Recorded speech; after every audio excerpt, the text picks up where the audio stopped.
It's a lot, my keys are lost, I'm reeking of beer. Well, I'm not fussed, no, I've had a good night. The cheap drinks, the good friends, the bright lights. I've been out here living my nightlife. The whole time you haven't crossed my mind. And my friends said you are the right type, and you made it pretty clear that right.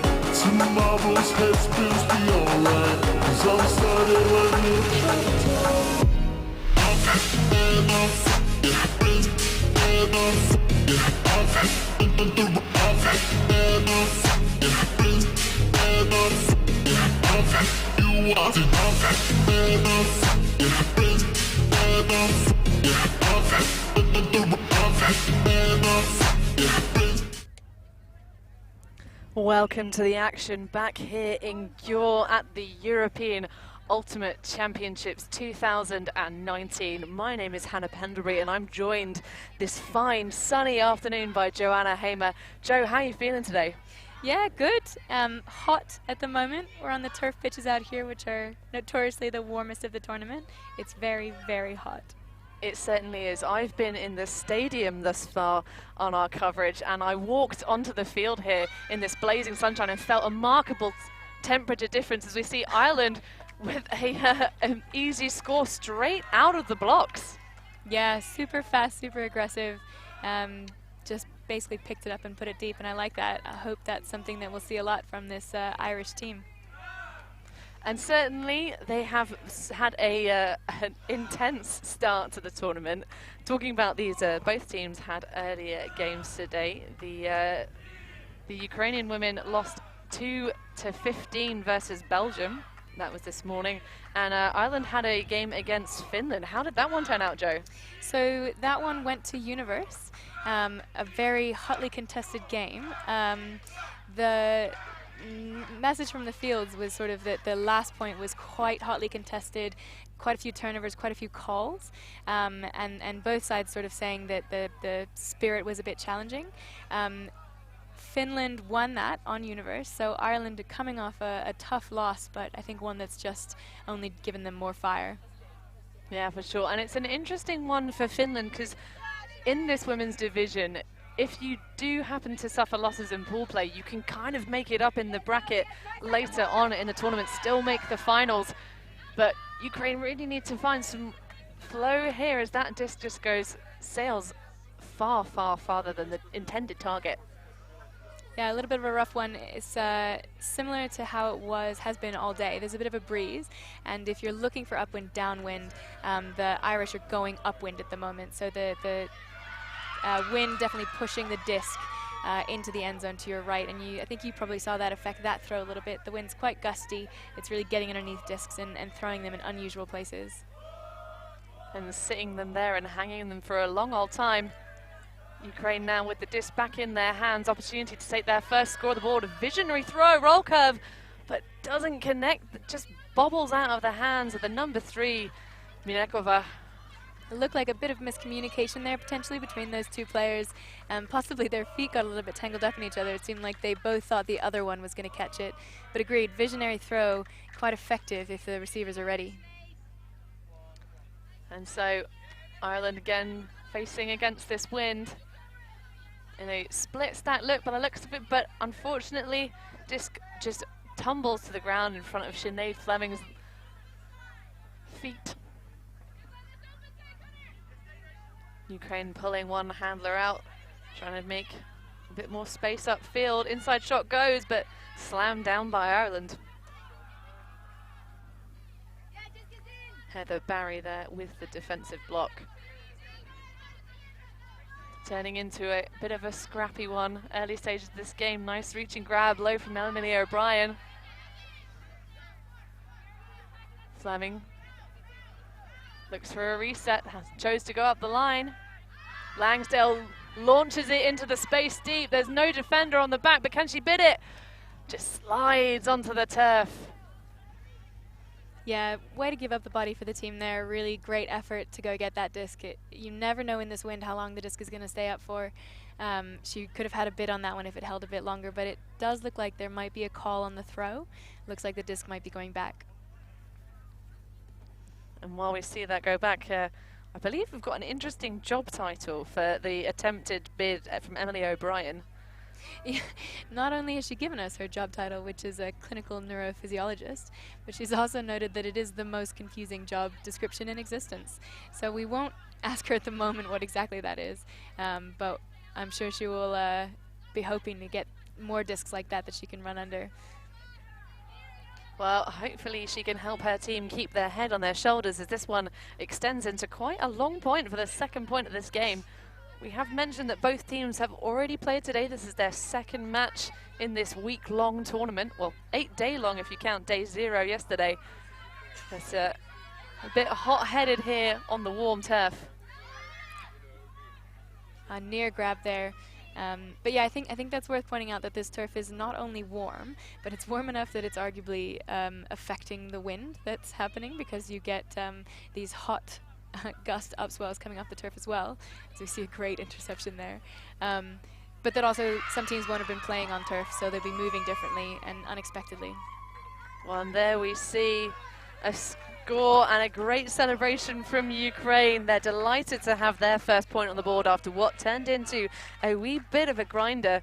To hark back to your comment though, Joe, about the fact that this turf surface is very, very different. Not only does the heat change the wind pattern and it slightly kind of swirls it around, but also the disc will actually fly slightly further because of the warmer conditions. There's more energy in the air. Not exactly sure how that works in terms of physics. We need someone else's job description we can't pronounce. We do indeed. But the other thing to note is the dimensions of this field. It is significantly longer, but the end zones are actually shorter, which is a bit of a contentious one coming into a championships.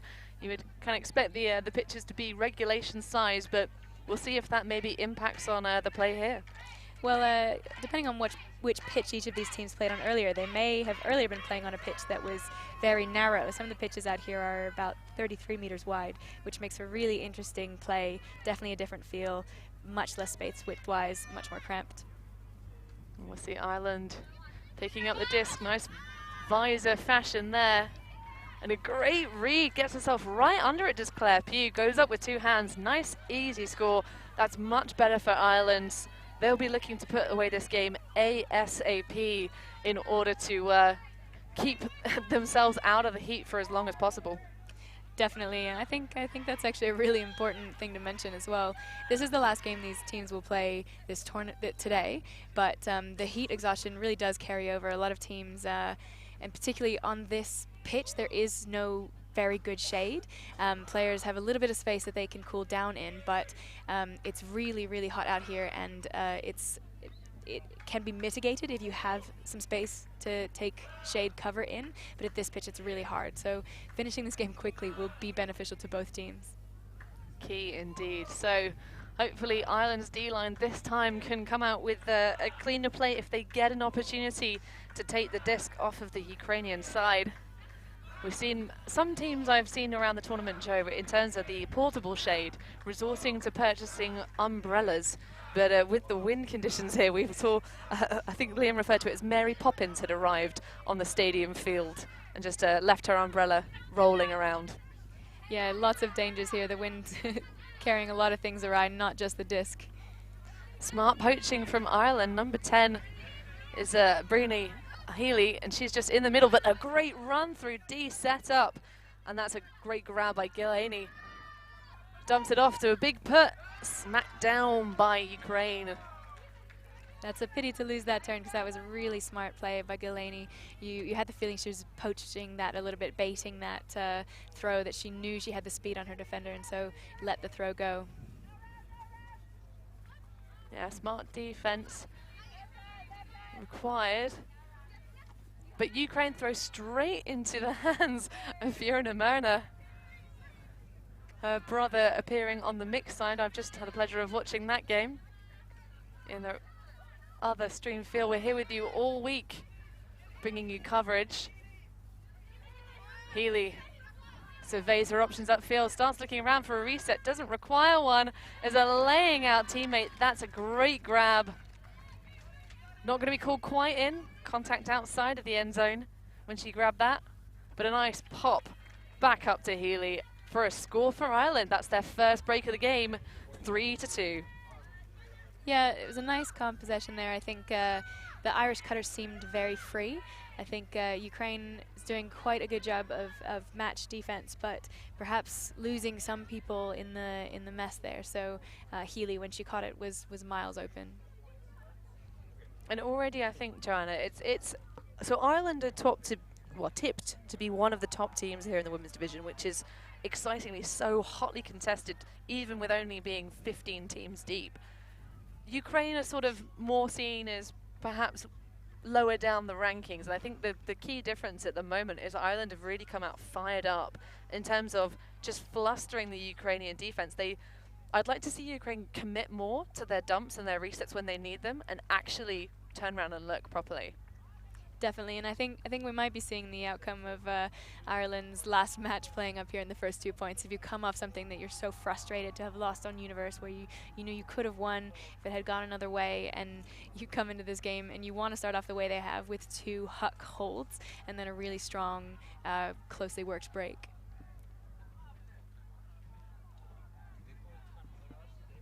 So one of the teams here has called a timeout. We're not sure which from the commentary box, but both teams trying to take advantage of what little shade there is to take a little break, discuss tactics before getting back out there. I think either team's probably got a fairly good reason to call this. In terms of if you're Ireland, it's the issue of your D-line's come out, they've gotten blocks, but they've really looked very flustered when they're turning to offense. They're taking shots that, you know, maybe it's not their throw execution, it's not quite coming off as clean and clinical as they need to when they play those games against the likes of Finland. And clearly, I mean, I was able to very nicely go and catch the latter stages of that matchup, and they were certainly playing a lot better than they currently are now. But obviously, if you're Ukraine, you've just gone down one break, you want to take a pause, think about your offense, because they're playing good defense. They're getting in the way of Ireland, they're smacking stuff down, they're in the right places, just not necessarily on offense. Yeah, and particularly if they're sending the same O-line out again, it's great to give them a second, take a breather, get back into that O-line mindset. You've just been broken, it's fine, doesn't matter, go out there again and do it again. Exactly right. So, still early stages, all to play for. We could see an upset. I've seen stranger things happen on an ultimate field. I don't think we've had any major upsets in this tournament yet. We haven't had all of the details from all of the games coming into us in the commentary booths, but there haven't been any whispers of massive, unexpected wins yet. But we can only expect them as the tournament goes on, and as games get tighter, you'll see there'll be, as by definition, unexpected wins. Exactly right. And it's the issue of also the seedings here are it's always difficult to seed tournaments at the European Championship level because a lot of teams are very different from their previous showings. Certainly a lot of changeover since the rosters for 2015 in Copenhagen. That's a big old body contact piece there. Foul will be called immediately. Don't expect to see that one contested. Little hand slap there, but feisty defense from the Ukrainian Batyakinina. And an errant disc from Ireland puts it straight into the AstroTurf. This rubber crumb surface, which you'll be picking out of your boots for the next probably 6 months, if my experience is anything to go by. Ukraine far side, looking desperately around for the reset, chucks it into the end zone, and it's topped. Nearly a little trashed collection there. But Ireland getting the D. One thing we saw commentated in an earlier game on this pitch, and then the disc really does behave quite unexpectedly. We saw possibly an unprecedented amount, in my experience, of bobbles, half of them resulting in catches and half of them resulting in drops or potential tips for other people. So you really can't ever give up on discs or expect that discs are dead, or really ever know exactly what the disc is going to do on this turf and in this wind. We see there Ukraine heaping the pressure on the handler set of Ireland, not allowing them any reset after Michelle Leahy, the Cork-based player, lashing it to the middle of the field. Big fakes from the number 3. Minakova across the field. That's going to sit and hang for days. Well fielded by the Irish player. She's going to launch it immediately, but that's going to go way too far. Good yard gainer, but not the prettiest offense. No, if you're thinking about how can Dean trap it down there, that is the coffin corner, but that the wind really carries discs in that direction much further than you think they're going to. So you almost have to throw a short throw, and it will take it into a long throw. But the disc is going back. Looks like a contested foul call by the looks of the hand signals. Good enthusiasm. Always like to see players using the WFDF hand signals to communicate to each other and also to us. Very helpful. Disc will come back in on a probably fairly high stall count. Violation is called. Players being a bit too hasty in terms of moving in the upfield.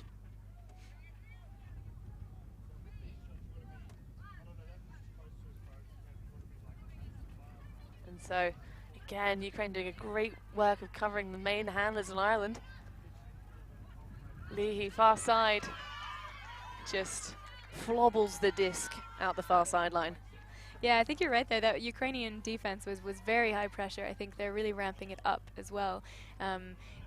You can see with the effort that the defenders are putting into their footwork how much they want to be exactly on top of their match. And looking at the roster for the Ukrainian side, they're definitely very athletic, but perhaps not quite so much experience in terms of that's why they're maybe struggling a little bit on offense against the Irish defense. A couple of players with a couple of years experience, one with just 6 months. Great high release backhand from Leahy. Already mentioned her playing out of the Cork scene. Plays for the club team Rebel. Key handler there, but again, Ireland just putting it a bit too far out into the space. We did see these two teams were both warming up just behind us, so on the same turf and with the same wind. But firstly, the wind is blustery, which makes it quite difficult to predict. And secondly, the warm-up drills that I mostly saw them doing were smaller drills, so undercuts and smaller away drills, but definitely not half-pitch or even full-pitch drills. And over a longer distance, the disc is going to behave even more wildly, and they just may not have practiced these longer throws yet. And as we've already mentioned, it's the key of practicing them not just generally, but specifically on this very bizarre 4G rubber crumb field.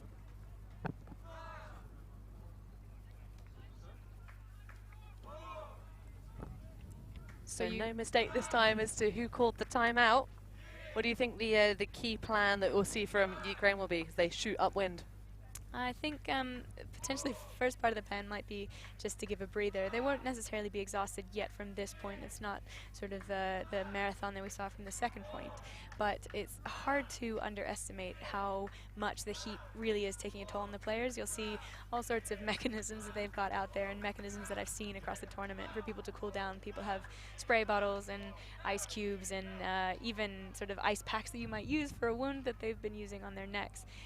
But it really does, a point that has multiple turnovers in it, even players with great physical fitness still can't keep up with the heat. So standing still for a second is really, really helpful. But then I think for the Ukrainian offense coming out of this timeout, there's a few things. I think getting used to the wind is really one of them. Typically, if you're going into the wind, you want to keep your throws low because they'll be picked up by the wind and blustery and sort of thrown off course. But because this wind is so blustery, it's not just a question of keeping them low. They also have to have an appropriate curve on them depending on what the wind is doing that specific moment. And also, just the shorter throws are going to be a lot more accurate and successful than the longer throws because they have less time exposed to the very changing air. So yeah, I'd love to see them take on some of this offense that gets their cutters chewing up the yards, you know, maybe making some deep cuts and then unders, whatever offense they choose that lets them play the type of frisbee that they want to play in these conditions, that allows them to throw the throws that they've got given the wind.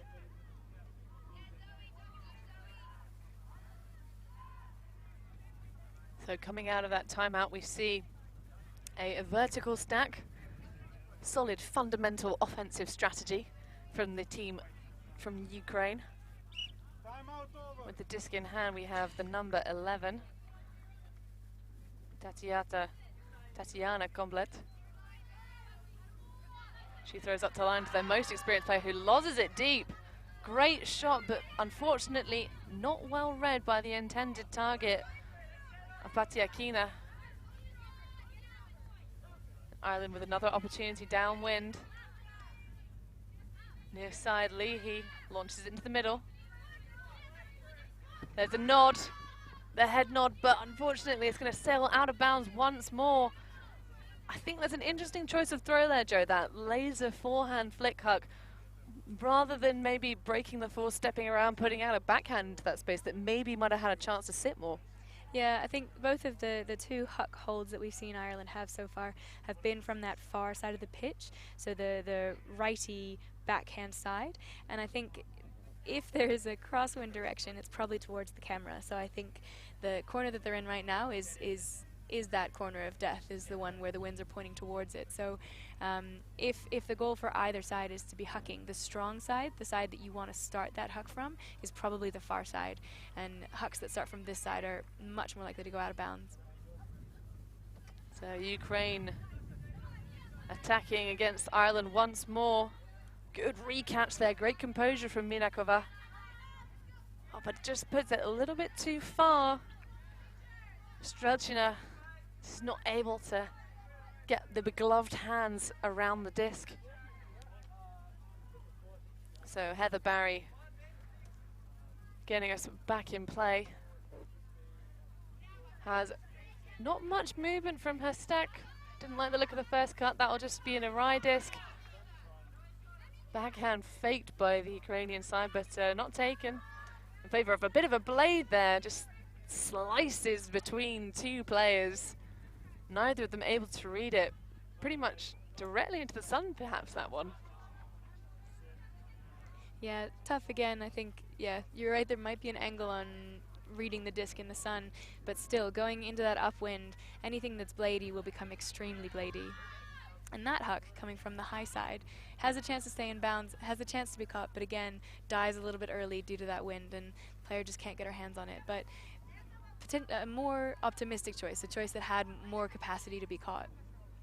Yeah, nice shaping as well, the sort of roll curve element to it, allowing it to try and battle against the way the wind wants to naturally move it towards the near side of the screen.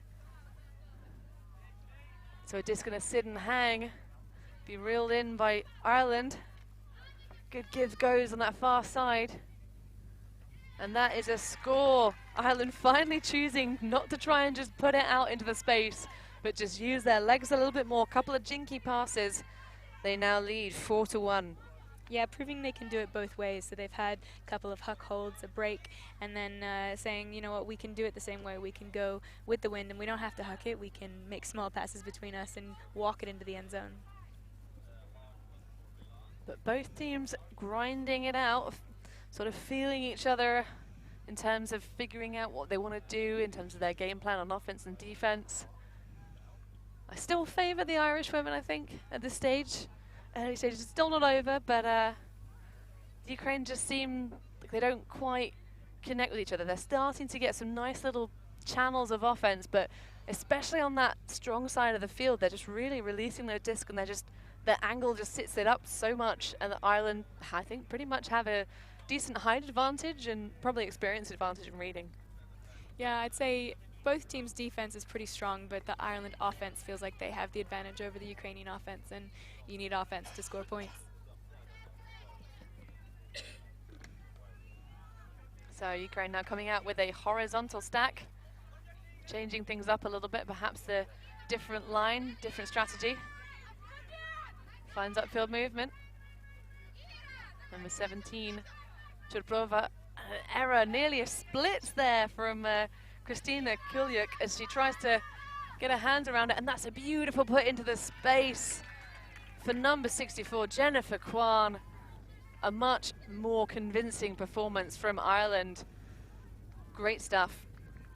Yeah, great throw there. We've been sitting here in the commentary booth where it's easy to say, oh, throw this throw differently, throw this throw differently, and just giving a masterclass there of saying, well, this is how you throw an upwind backhand from the weak side. It's fine. It's possible. I can do it. You're quite right, Joe. It is very easy for us to sit and say how we might do this differently, but oftentimes I don't know about how it is for you, but I've occasionally found that although I know how to play the right frisbee, I know the strategy I should be doing, executing that strategy is not always as easily done as it is said. Well, that's what separates, I guess, elite athletes on national teams is, I think, knowing what to do and executing it. That's always the thing, isn't it? Like following through with that execution. And that's why I'm sat in this booth and not out there on the field. Elite commentary.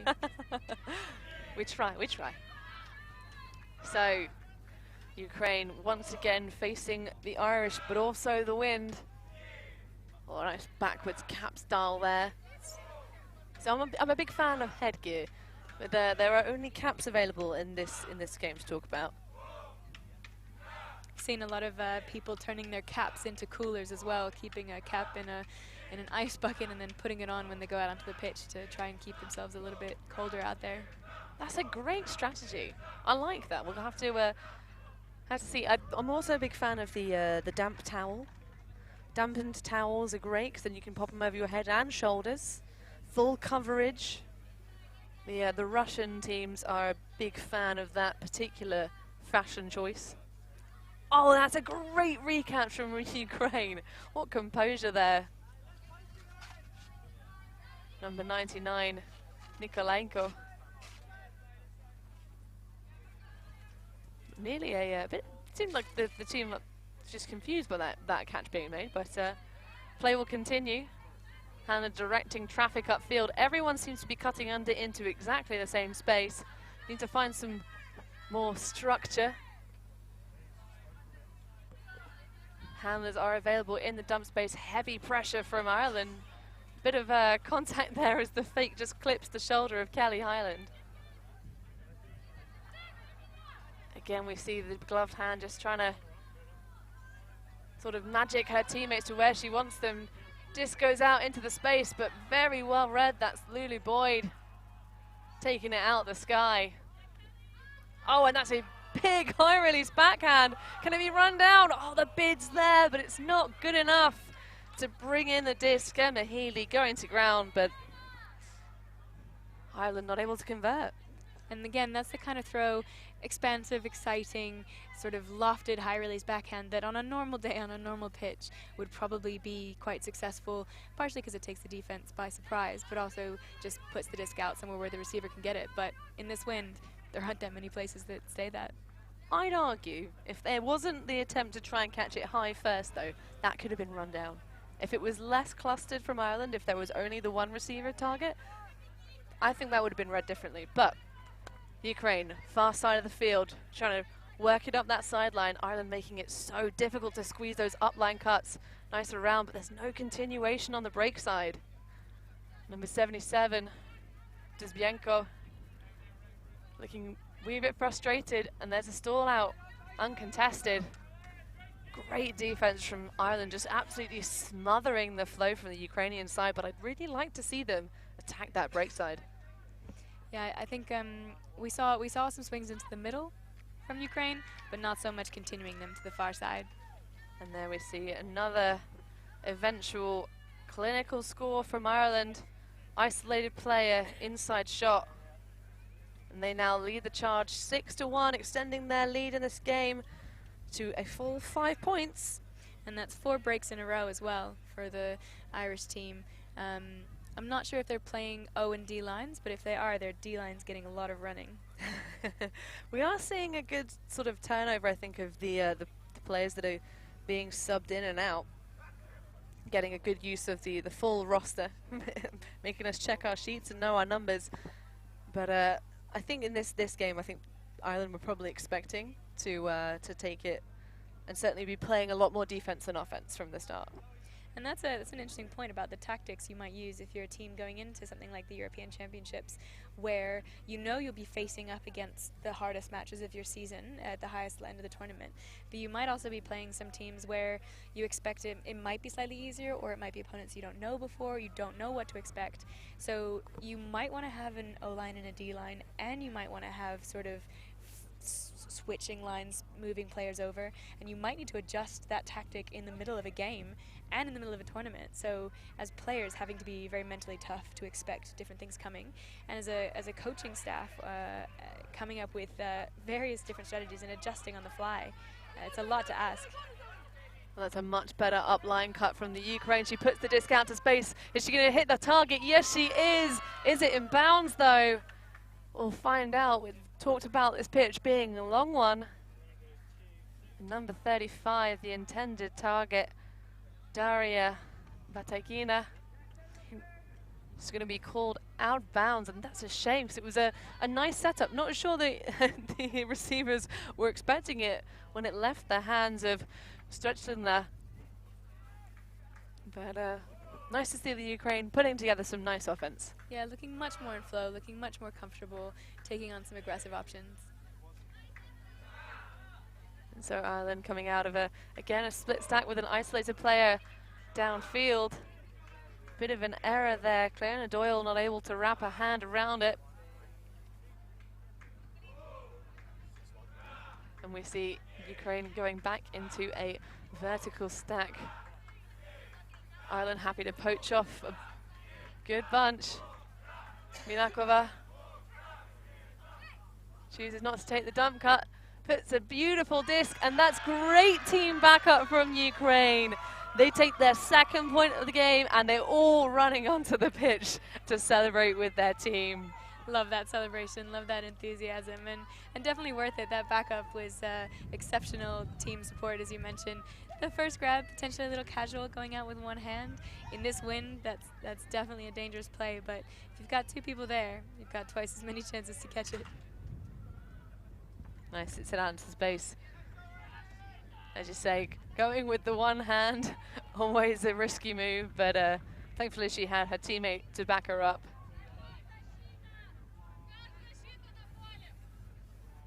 So that's the second hold for Ukraine. So they've got their 2 points of both holds. They haven't broken the Irish at all yet. If they're going to come back into this game, they're going to need to start grabbing some breaks. So this D-line coming out now will probably feel a bit of that pressure. They'll feel, you know what, if we want to start this team moving, if we want to get back into this game, we have to go out here on D and we have to get this turn, which we've shown we can do. We know we can get turns, but we have to convert it, which has been our stumbling block so far. We have to prove that when we get the disc, we can be calm, we can be chilling, we can put it in the end zone. So Ukraine with the pull, but a release point error, I think, there, just the disc slipping out of the hand of Yezhinova Minakova, giving Ireland a very short field to work with. Two players isolated in the space of the end zone, but not really coming through for each other. Just everyone hanging back and waiting. High stall, but just post it through the letterbox into the open hands of Jennifer Kwan. Yeah, that was definitely a narrow window, but it was fit quite neatly through, which is good. That, again, that corner to be on right there is on your own end zone line, not the same corner of death, but quite hard to swing it off that end zone line into the middle when the wind picks up. So good that they found an option right in front of them. Yes, you saw for a very long time the number 73 of Claire Pugh just stood there without really much money in terms of options, but Kwan coming through. And so Ireland now 1 point shy of taking the half in this women's pool play game. Other results in the women's division from around the tournament, if my schedule will load. We already covered the other games for these teams. But at the moment, during this slot, we can bring you the live score lines. So the other 3:15 slots, we have the French women versus the Italian women. How's that game looking at the moment, Joe? France have got 2, and Italy have got 5. So that's moving a bit slower than this match by a couple of points, but yeah, quite a convincing lead right now for Italy. And you can hear actually the the Irish sideline have arrived. The mixed team having wrapped up their game in the stadium field in the previous time, so getting some nice Irish jig music on board to support their women's side. Nice movement upfield. Pugh's going to put it up. It's going to sit and hang in that win. Great reception. Stumbles to the knees and pops it in. That's a great heads-up play from Kelly Highland. Yeah, absolutely amazing. Catching it, tumbling it, moving it quite quickly. Earlier in that point, I really appreciated Highland had made a cut that was looked off, and she just sort of shrugged at her thrower and was like, yeah, I get it, like, that's fine. And immediately busted deep and was available to be part of that later throw.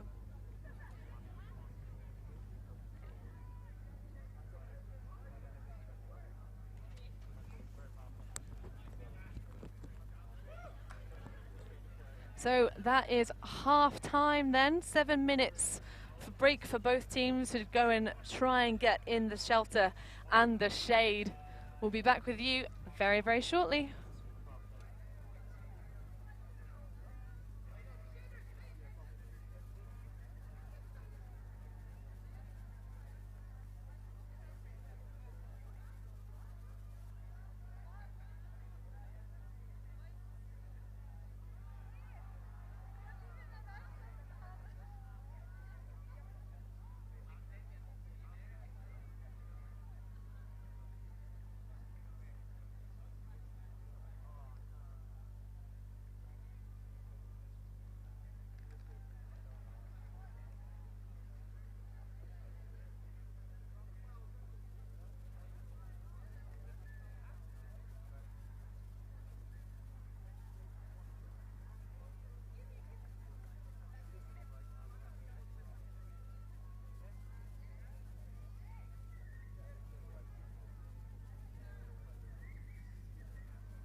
Welcome back to this women's pool play matchup here at the European Ultimate Championships. I'm Hannah Pendlebury here in the booth. Well, I say booth, it's more of like a strange dugout. I don't know, we'll talk about that. Duct tapes an umbrella to the roof of it. It's DIY. It's all going on. It's all going on. I'm joined by Joanna Hamer in the booth this fine, sunny Hungarian afternoon. And at the moment, Ireland are pretty much putting in punch after punch against the Ukrainian side. Joe, how do you think Ukraine are going to need to respond right now in the second half? Well, I loved what I saw during halftime, which was both teams getting out onto the pitch and throwing some longer throws.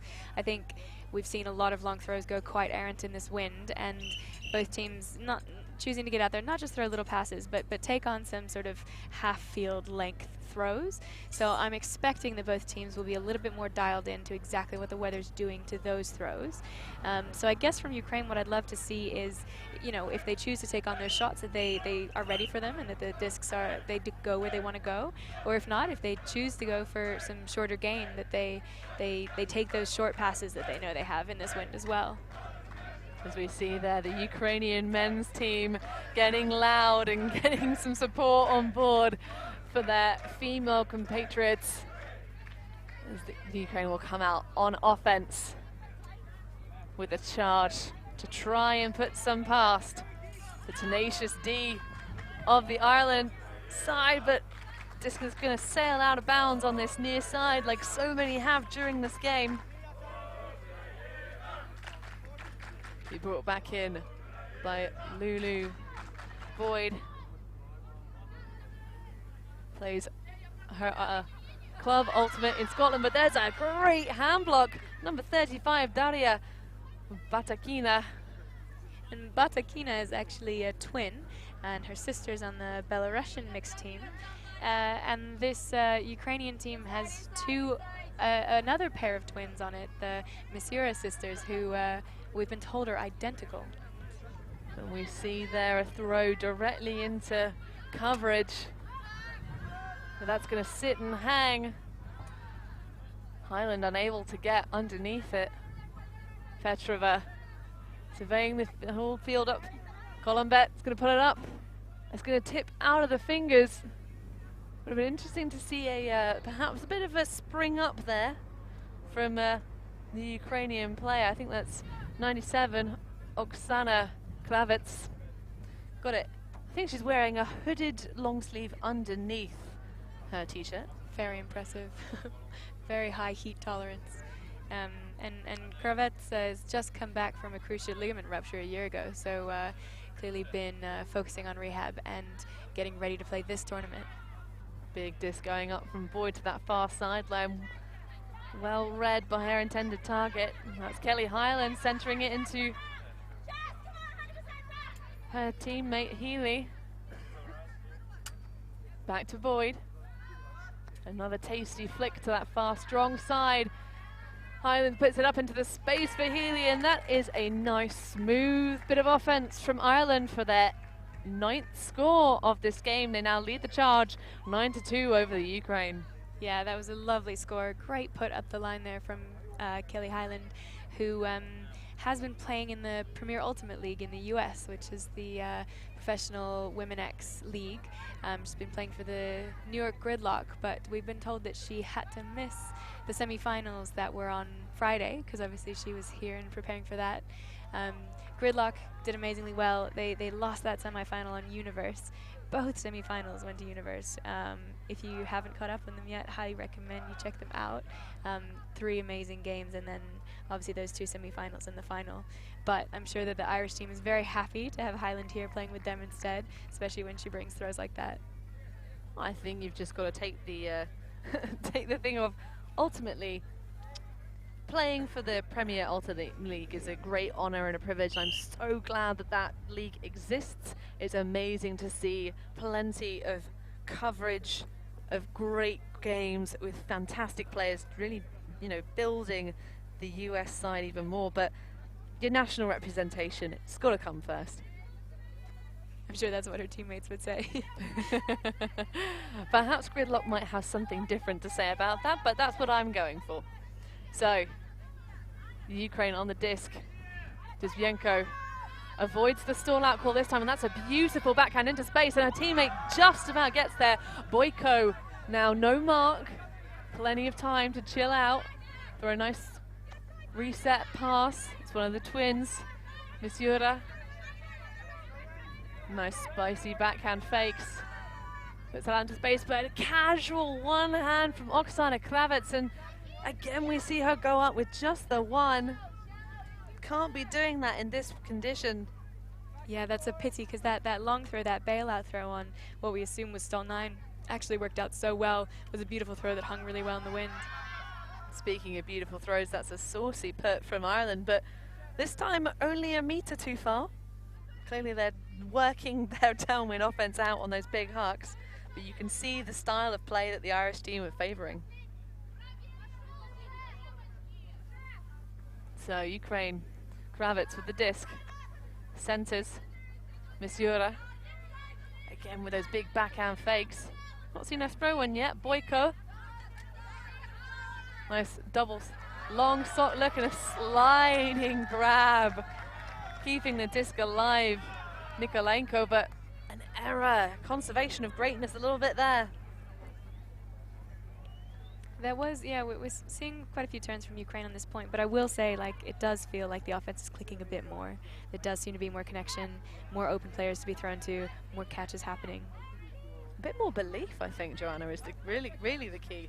They're just a bit more convicted in terms of where they're cutting to on the field, as we see an attempt at keeping that one alive. A flop to the floor, but been ambitious there. Definitely an ambitious throw. It has worked out for Ireland so far already in this game, but I think both players there kind of lost sight of the disc because it was directly above their heads, and the wind, who knows where it's going to take it. So Ukraine once more on the charge. Nice break side cut. Good throw from Kravets. The wind is really picking up right now. It's gusting quite strongly. Misura directing traffic upfield. Cheeky break, nicely scooped up by Boyko. We see another backhand lodge from Dizbienko on a high stall. Can she find one of her resets? Nothing from the upfield. Manages to get it out of the hand. Stall out's going to be called. Could be likely to be retracted based on where the disc is currently laid on the field.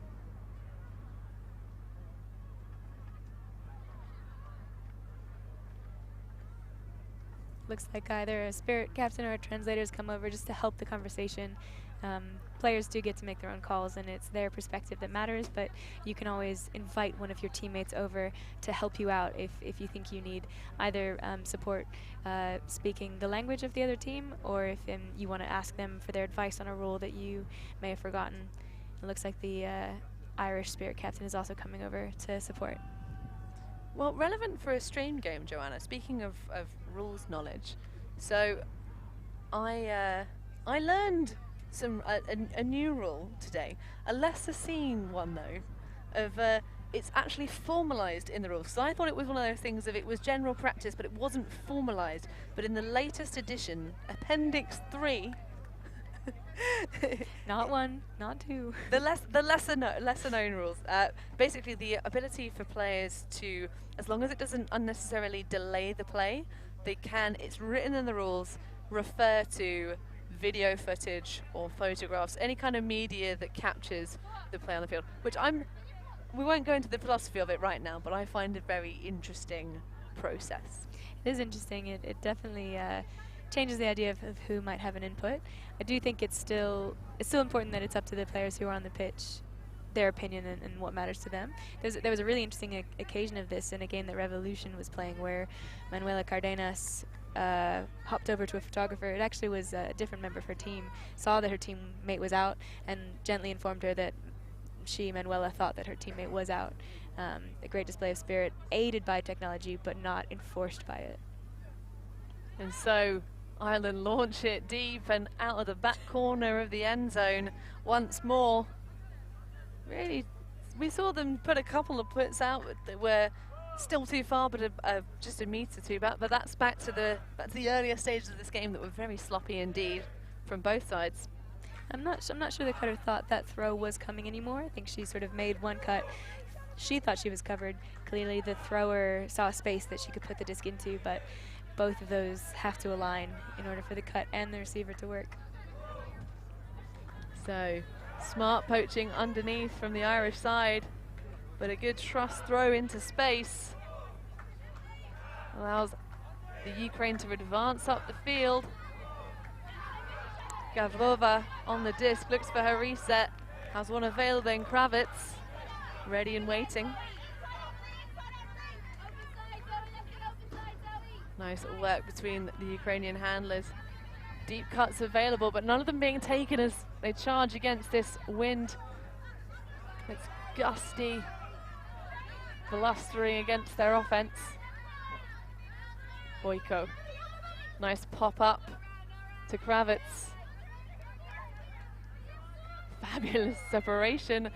Going to be a pick call on that one. She was suspiciously free with the number 77, Asia Dizbienko. I think that we were talking about a little bit about this Ukrainian women's team is that there's a bit of a division in the team in terms of length of time playing. So we've got a couple of players on this team who've been playing for quite a while. So number 11, Kolombet, she's been playing more than 15 years. She's was the first captain of the Ukrainian women's team in 2015. We've got a couple of other players who've each been playing 12, 10, 11 years. And then we've got quite a cohort of players who've all been playing sort of 2, 3, 4, maybe even one. There's one player on the team who's only been playing half a year. So you've got experience, and then you've got quite a lot of like pure athleticism. So a lot of these new players are coming in from other sports. So we have fitness trainers, we have an ex-acrobat, and we also have someone who has come from a sport that we have Googled, and it turns out is a mixture of wrestling and boxing. So in terms of athletic credentials, the Ukrainian team looking very strong. They're looking like they know what to do, know how to run, but potentially some of them quite new to ultimate, which in a windy environment and in the pressure of European championships can produce some turnovers. So I think for Ukraine, a lot of it will be trusting in their athleticism, trusting in their receivers, and then trusting in their more experienced players and throwers. And I think, yeah, we definitely can't rule them out of this game in terms of still fighting and still wanting to win. Well, both sides certainly haven't given up at this still fairly early stage in the game. 54 minutes and change currently on the clock. These games are lasting a full 100 minutes in terms of the regulation time. But at the moment we're seeing another of these very long, hot battling points. Both teams just well, talking about this wrestling and the strange wrestling boxing type sport, just blows against each other, you know, smacking each other in the jaw a little bit. But I have to say, I'm impressed if we've got people coming from very high contact sports. There's not really been that much contact in terms of the play in this game. Haven't been any actual punches yet. No, hopefully none to come either. So Ireland, very short field opportunity. They're going to score with another inside. No, too much spice on that one. Just zips out of the hands. Michelle Leahy doing everything she could to get both on it, but that was just lasered, bulleted right at her forehead. And especially, yeah, with the wind there, it's gonna pick up that throw and take it even harder. And we've seen a lot of discs bounce off hands in this into the wind direction so far today. So once more, we see Ukraine advance on that far sideline. They seem to be much better now in terms of keeping their discs nice and low, not having the earlier problems of execution they were. That's a lovely bit of break side offense. Boyko, referred to as a very good driver, good director of traffic upfield. Sitting and holding onto it for a bit too long sometimes, but Kravitz now doing some pointing of her own. There's a nice backhand. Oh, and space is available. And that's a fabulous upwind score for Ukraine. They end this marathon point, put their third score on the board, and they are delighted, and deservedly so. Yeah, and great celebration. I think can't underestimate how much it brings the team together and builds on the positive contribution of scoring a point to then celebrate the point as a team, bring everyone together, get everyone excited, even if you weren't on that pitch and involved. And from the Ukrainian offense there, we just saw some great swinging, a couple of great breaks that mean that the break side is really opened up. The cutters downfield can cut to the easier side of the pitch to receive a disc, and swinging all the way into that end zone. Really lovely, really chill, and great for Ukraine to get another point on the board.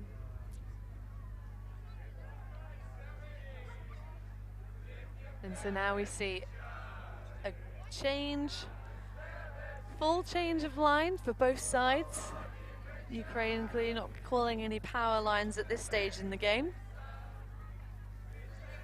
But their D-line will have the wind behind them. I think Ireland, though, have been playing, honestly, better upwind than they have been downwind. Still cheers coming from the Ukrainian men's side there supporting their women. That's also can be underestimated how much it helps to have a positive supportive sideline, particularly if you're on defense, giving you that extra energy, those extra legs to run a little bit further. Well, that's what you come to European Championships for, as we see the clap of doom for Cleona Doyle as the disc zooms out of the field. Strelchina going to put up another visionary roll curve. Oh, no backup this time, as again we see the Ukraine going with a single hand to try and make those high grabs. Really not working out for them. Yeah, so tough. That was a great throw. Weighted really well, sat into that far corner, used the wind direction well, but it's got to be caught with two hands, I think. And so Ireland, another golden opportunity. Oh, and a great come-in bid from the Ukrainian side. Rapallo tearing up the rubber crumb. And an inside shot. That's another point on the board for the Ukraine. That is, in fact, Ukraine's first break. Indeed it is. Well, do you reckon there might be a comeback train in the Ukrainian side? Ireland looking very frazzled right now. Is maybe the heat getting to them? Yeah, it's a little bit of, you know, we're not seeing tons of energy from the body language of the Irish walking back to the line, but as well as Ukraine did in that last point, I don't think we can underestimate the mental toughness and the fighter spirit in the Irish side. I think these women have been here before. They know what to do. They've got a lot of experience and more evenly distributed, I think, among the Irish team. The players on this team have a lot of strength and a lot of belief that they're going to close out this game quite quickly, I think. So while obviously you never rule any team out, and Ukraine is putting points on the board and proving that they can mount a comeback, I don't know that Ireland will be worried. I think they'll be determined, and I'm not sure they're worried about their lead just yet.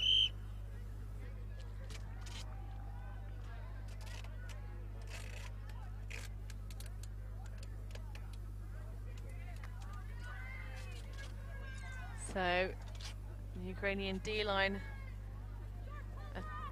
trying to prevent Ireland from connecting on their downwind. Can we see some more composure than we have thus far downwind this game? See perhaps a slight change of line. Ireland now on the downwind offense. Big fake causes an upcall from the sideline. Nice stretching cut. And there we go. That's great. Just clinical offense. Gilhaney with the score. Back to the 6-point lead. Go Ireland. They're leading the charge 10-4. And almost a quiet goal there. Sort of scored without any celebration. No one on the team particularly rushing the pitch afterwards. It's good in that they're being quite professional and quite serious about it. You know, they expect to put in their offensive holds and they expect it to get that point. And arguably it's quite warm, so they're not wanting to expend too much energy celebrating. But could be interesting to see how the different mindsets and approaches of the different teams affect how this game plays out. We see the Irish coach there. He's staying completely covered as much as physically possible. Oh, there's some calf on show, but he's got a full hood and cap. Manager Richard Buggy, Mr. Manager, been playing for 13 years, 31 years of age.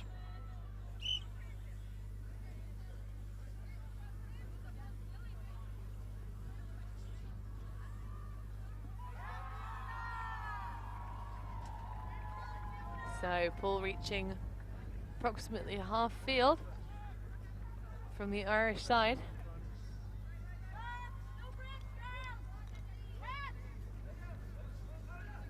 Nice patient offense from Ukraine. Making really good use of these around backhand breaks at this point. Interesting to see if there might be an adjustment from the Ukrainian side. Sorry, the Ireland defense, sorry.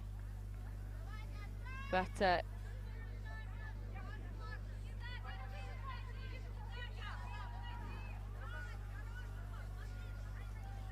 things all quiet, not much coming from the upfield. A round shot taken.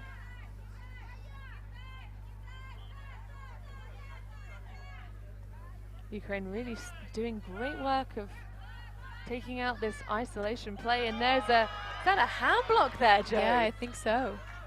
That's exactly what Ukraine want, something to fire them up, a little bit play on that end zone. There's other than a Callahan, there's basically nothing more useful than a hand block on the end zone, except perhaps a block going the other way. And then Michelle Lee sneaks away from her matchup, gets a little hand in the mixer, causes some issues for the backhand break of Ukrainian side. Player isolated upfield, got a force on, launches it. Nicely sits into the pocket of Estelle Merchant.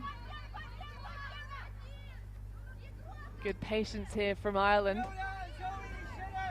Sits in that flick pivot. A little tumble from the intended target, but finds Langsdale. It's going to put a nice pop backhand, and that's a score for Ireland, extending their lead 11-4. You could hear the Irish coach on the sideline there encouraging his team to go for some easy throws. Looks like we might have a call on the pitch here. But I'd say that's what Ireland did just there in the end zone. They took it calm and only took the easy throws, didn't rush anything. Some discussion will happen. Potentially a pick call. We don't have any hand signals yet.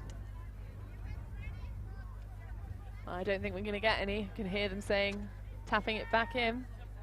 Perhaps an out call. Good work around from the Irish team. Big separation. Oh, and a run through block. That's great stuff from the number 96. Leader, Miss Jura. Yeah, I think it was Lydia who threw that pass on the last possession for Ukraine, that the longer pass that went slightly awry. So I'm sure she's very happy to get that back there, get a run through D, earn her team the disc back. Well, the Ukraine with it all to do, the full length of this extra long field, but that disc I don't think ever came back in bounds. So Ireland with possession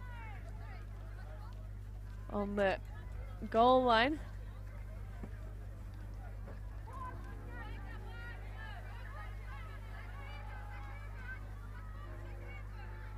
And so a cheeky pass directly up the line, and that is an easy score. Redoing it, doing so nice. They scored it twice. 11-4 lead the women of Ireland over the women of the Ukraine. So if you're Ukraine at this moment, or if you're coaching Ukraine, I guess, what are you thinking? What do you want your team to get from the rest of this game? What do you hope they have as an attitude and approach to the rest of this half? Well, facing a 7-point deficit, it's a very difficult thing to say, okay, we've got this, we're going to win this. You've got to take it 1 point at a time. I think we've certainly seen a big change already in the attitude of the offensive players. They are really believing in their own cuts. They are trusting themselves. They're breaking the force. That's the big key that's unlocked their offense. They're breaking the force with those backhands. I would be unsurprised to see a forced directional change from the Irish defense. But that's just my view. But in terms of the Ukraine, I think they just need to just trust themselves a bit more and see if they can get that energy back on defense. Because it seems like their offense has come together, but their defense is slightly less fiery than it was. What would you say? Yeah, I think this is one of the most interesting challenges of a tournament like this, because obviously the games matter, and a win in this game is really crucial, but you also know you have games the rest of the week, and what happens today can set your athletes up for what they need to do tomorrow and how they need to perform. So I think a lot of it would be, if I were playing on this pitch, I would want to be thinking, what can I do to learn something from today that I can take into tomorrow, either skills-wise or mentally? How can I bring myself to a place where I'll be a better competitor tomorrow, because I'll trust myself and my teammates more. The uncontested foul on the mark there. Kwan looking for Claire Pugh. Is still looking for them. Those two have eyes only for each other. Lots of nice give-go action. An easy pop into the hands of Cleona Doyle, ready and waiting. Great timing there. So hard to play end zone defense on this Irish team, as the Ukrainians are finding out. If you face mark them, and they'll take the space behind you. If you take away the open side, they'll swing it and look break. The cutters are very deadly individually in their own ways in the end zone, and so if you've got a one-on-one matchup, they're such strong athletes, they'll take away a space from you, and if the thrower can hit it, it's a goal. Well, interesting that you use the word deadly there, Joanna. Many of these women appeared recently on the domestic UK scene as branded Deadly Buzz. I believe is the term you use in reference to a party. This party has a deadly buzz, and that's good. Yeah. I think it's a good thing. Oh my God, this party has a deadly buzz. And it caused great confusion, because everyone in the domestic women's scene in the UK were like, who are these people? Where are they from? We've never heard of them before. But by the end of the tournament, everybody knew who Deadly Buzz were. And certainly very capable. They finished very strongly at that tournament for having but a few players. Bit of collision on the field. No official call made. But I think everyone did stop while the two players figured it out between them. That's one of those things that's difficult. If no call is made, but if players on the field think a call is made, it's as if a call is made. Play does have to stop if anyone believes the play stops. So yeah, it looked like the Ukrainian was apologizing and suggesting to carry on with play. But if the disc and marker have stopped, it's as if there was a call. Yeah, Highland and Gomes getting a bit of a physical battle involved. That one's going to float out of bounds. Near the goal line though, so okay on field position terms. Something that I was talking with a few people earlier today watching the GB women's game. They have some supporters with them who have flown out to Hungary, who are sort of parents and friends and family, but who haven't watched much Ultimate before, and who don't know that much about Ultimate. And they were saying it's been really helpful to chat with people and find out more about things, but terms like which side is the force side and what a break is, and lots of things. They're watching the game and they're realizing that they aren't understanding everything that's being said. And so I was telling them that we would, in the commentary booth, if they wanted to ask anything or have anything clarified, or ask us to talk more about some of the fundamentals of the game, that they could get in touch with us and ask questions, and we can maybe, as a commentary team, try to answer them later on in the tournament. So what's the best way to get in touch with the commentary team? Anyone who's watching who maybe has some questions about Ultimate, hasn't played themselves, is watching, supporting a family member, if they want to ask us some questions. Well, if you are a fan of the players here because of, as you're saying, you're a non-Ultimate player yourself and want to know more, then you can get in touch with me personally. You can get in touch with me on Twitter. I'm at DiscGal31, which came about because Tom Styles, the infamous commentator, made too much fun of my previous personal Twitter handle, as we see a beautiful flick shot going up into the wind that's pretty much almost died and actually changed direction here on the field at this point. Talk about gusty, but that's going to go too far over the head of Kelly Hyland. A difficult player to overthrow, very, very talented. Oh, that's such a rough end to that possession, because the Ireland were really on fire with that one. There was a really great catch on the sideline. There was a really great long put, really great catch. But yeah, you're right. The wind has completely changed here. So looking at a very different pitch.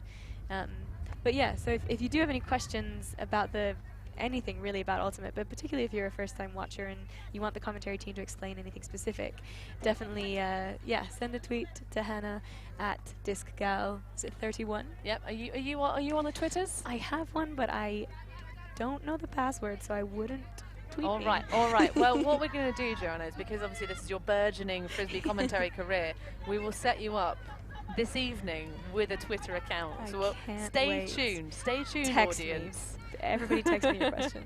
Text. You're going to give out your phone number on a live stream. I would rather do that than get Twitter.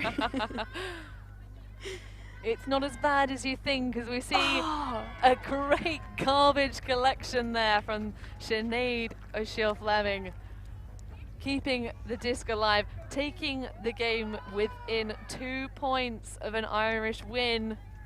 This is definitely, I'm calling it in this being an insurmountable mountain for the Ukraine. It is a particularly high one, and O'Shea-Fleming catching that backup catch there. Very experienced player, knew to back that one up, knew it might be bobbled, and it's actually her 4th European Ultimate Championships. So she's been playing for 14 years and has represented, I don't know that it's specifically Ireland, but I would assume it's Ireland at 4. It is Ireland, I can confirm. Right, 4 consecutive European Ultimate Championships, so lots of experience with the Irish team there. And she's also a music and English teacher. Multi-talented. There's a strong overlap. There's many Venn diagrams of Ultimate players and other categories. So we talk about Ultimate players and love of board games, Ultimate players and love of climbing. Ultimate players and teachers is the original Venn diagram, because there's in terms of the playing schedules, when you have lots of summer commitments which happen to oftentimes fall within the summer holidays, being a teacher can be extremely useful. But of course they work ever so hard during the term times, which can make playing commitments difficult. But the Ukraine on the disc, nice upline play. Dizbienko is going to launch it, but unfortunately it's not going to have enough hang time. And I think it's so tempting there when you get that up the line pass and you're in that power position. You know that if you threw a huck, you would have the momentum behind you to get a really nice one off. But you might not necessarily have one single receiver with separation. In that case, there were 2 Ukrainian players there, which also means 2 Irish defenders. And I think that could be potentially a case of the thrower being more ready to throw the throw than the receivers are to receive it. So Ireland are going to launch it deep. It's a beautiful put. Are they going to go for a second? No. Takes Fleming. Near side. Not finding much joy. Eventually pressure valve is released by Kwan, and Ireland bring it within 1 point of game. Now lead by a clear 10. That's a great little piece of offense. Finally, they managed to put a flick huck into the correct space to be received downfield. But again, in terms of preparing for later games, Joe, what do you think of this Ireland offense? Yeah, I think they're doing very well. I think they're clearly putting their points away. I think they'll want to close this one out really quickly. I think they'll want to finish this game on a high, to have their sort of last moment of playing Frisbee today to be a really positive one, both standard of play and attitude among the team. So I think it will serve them really well to close out this game in an impressive fashion, in a way that they can sort of head to dinner tonight thinking we are prepared for tomorrow, like we have warmed ourselves up, we have nailed this. So it might not seem like a huge pressure point if you're 14-4 game to 15, but I do think this point has value for the Irish team. I think they can close it out in a way that will help them tomorrow.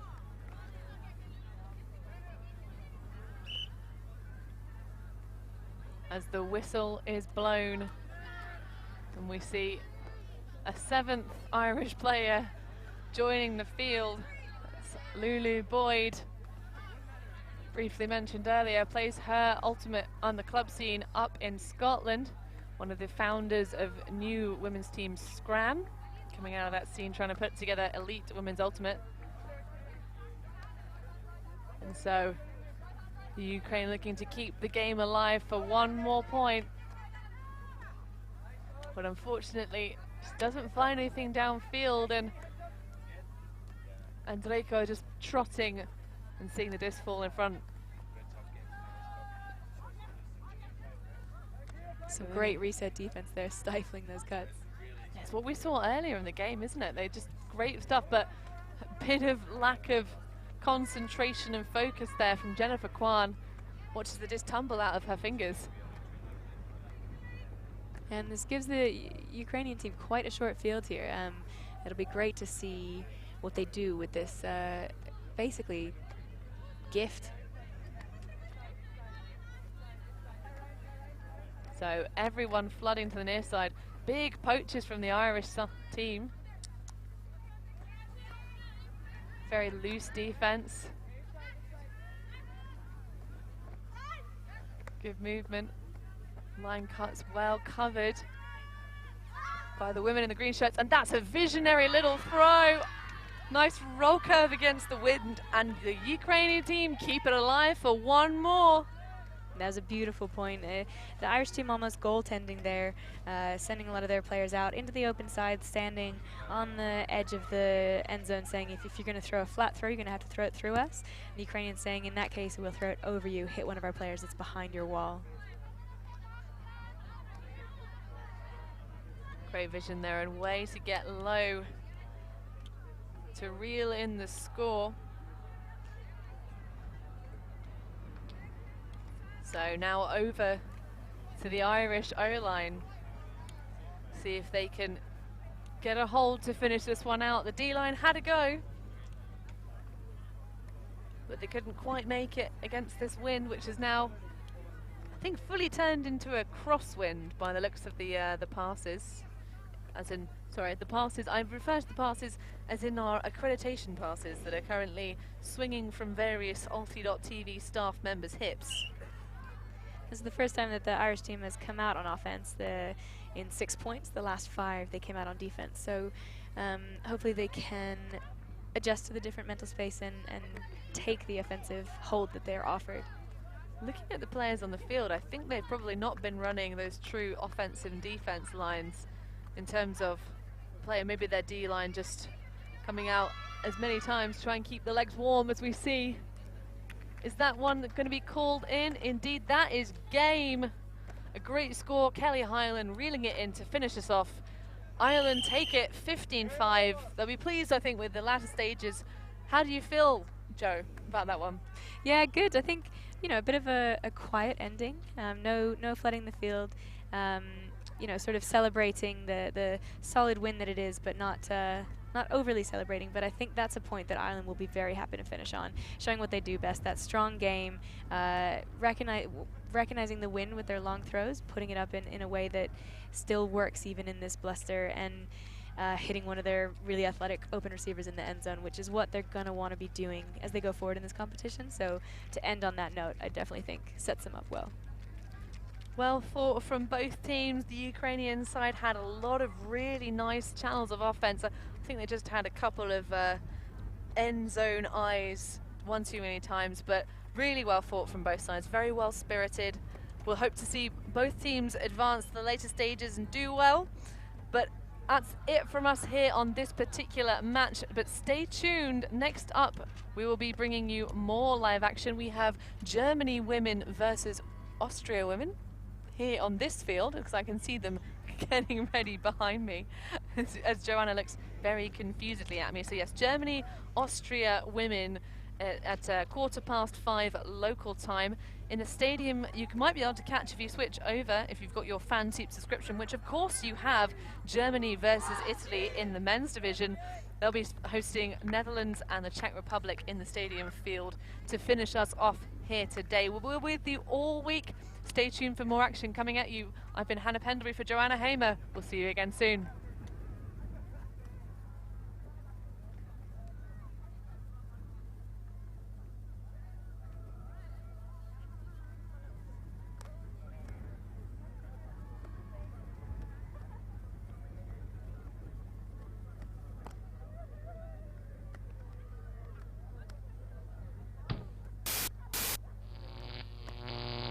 Alti.tv